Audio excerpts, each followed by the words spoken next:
Welcome back, guys, to the co-op run of Teenage Mutant Ninja Turtles: The Hyperstone Heist for the Sega Genesis.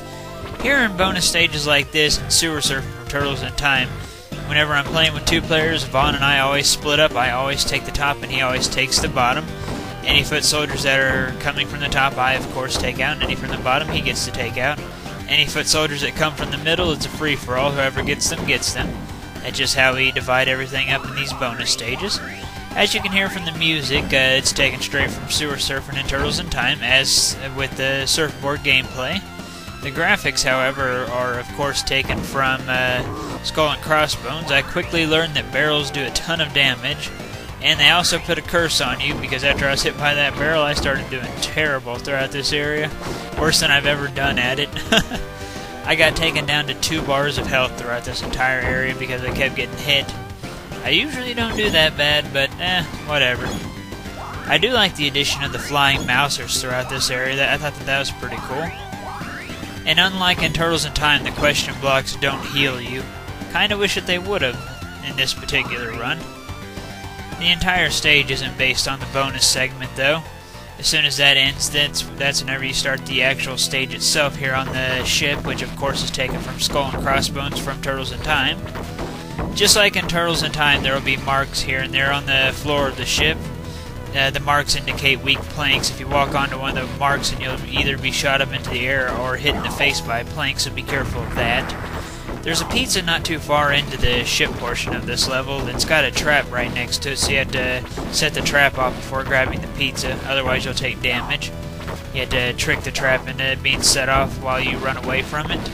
You'll get to see it here in just a moment. Right here, Vaughn tried to set it off for me, but he accidentally fell into it. That's alright, though.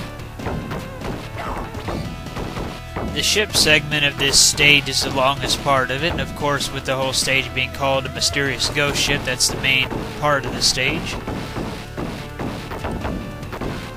Another thing that's different here in Hyperstone Heist in comparison to Turtles in Time is that you can't throw any enemies at the screen, which is kind of disappointing, but at the same time it's not that big of a deal. So, it's whatever. In this little area here, Vaughn was accidentally covering up one of the marks on the ship that tell you of a weak plank, and I ran right into it. Didn't see it at all.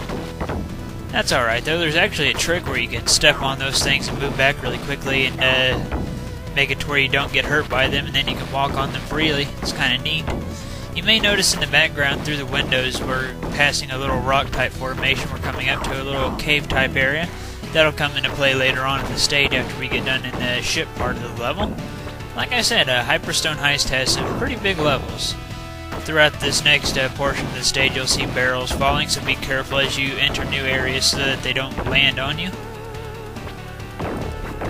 Coming right up in the next area will be the debut of Stone Warriors here in Hyperstone Heist. Pretty much just give them a taste of their own medicine. They love to ram you, so ram them back. Doing that will make them really easy. Having a manual dash button and being able to ram stuff really quickly makes a ton of enemies a lot more easier in this game. Like the Roadkill Rodneys, even groups of Mousers are taken down really easily by 1 or 2 tackles. So yeah, like I said, having a manual run button for tackling enemies makes things quite a bit easier here in this game. As you can see right here, we're now in the cave segment of the stage. Of course, this cave segment was taken from prehistoric Turtle Source and Turtles in Time.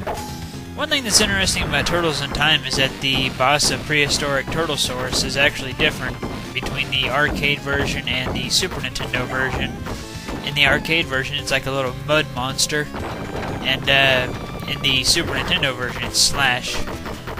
Overall, between the arcade Turtles in Time and the Super Nintendo Turtles in Time, I always preferred the SNES one. Just had a better boss roster and better gameplay overall, I thought.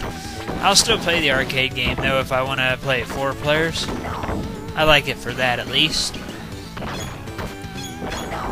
One thing that I would have liked to have seen changed a little bit in Turtles in Time and in Hyperstone Heist is whenever you use your special moves, I wish that it didn't take so much health from you. I wouldn't have minded it if it would have took like 1 bar from you, just like in the Manhattan Project for the NES. Unfortunately, I think that the special moves take too much health to be worth using. But I think Raphael has probably the weakest special. Not necessarily weak in strength, but just like the least cool, I guess, least useful.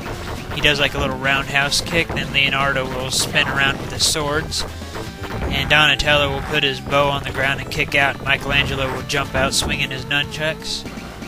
Still, all the specials are pretty powerful, and they're great if you're surrounded by a bunch of foot soldiers, but in my opinion they take too much health to really be regularly useful at all. But I guess that's how they wanted it to be, so that it wouldn't be too broken or anything. This is a really weird line for Rocksteady. You look delicious. Ugh. Whatever the case, though, the rules for the boss of the second stage apply to the same ones as the boss of the first stage. Whoever has the turtle with the longest reach gets to have at the boss. And if that turtle gets low on health, then whoever's setting back saving their health gets to come in and finish off the boss. Rocksteady is pretty much following the exact same battle strategy as Leatherhead. You hit him 4 times, he'll charge to the other side of the room. Hit him 4 times, he charges to the other side of the room. So on and so forth. Occasionally, however, Rocksteady won't charge to the other side of the room. Sometimes he'll instead shoot at you or throw grenades. That doesn't happen that often, though. For the most part, it really is the exact same strategy of hit 4 times, dodge, hit 4 times, dodge. Kinda miss having Bebop. That's one thing that I liked about Turtles in Time, was the 2-in-1 boss battles. Right around here, Vaughn told me that I should take the pizza so that I could get more points. Then immediately after I took the pizza, he got hit. We're just like, of course. Of course, he's got to make his weird faces and get ready to blow up. Wouldn't be the same if he didn't explode, I guess. Says a line here, remember when I see you next time I'll beat you, which is kind of a hint to one of the stages later on in the game, the Gauntlet, which is a stage that's strictly a boss rush pretty much. But whatever the case, that is it for part 2.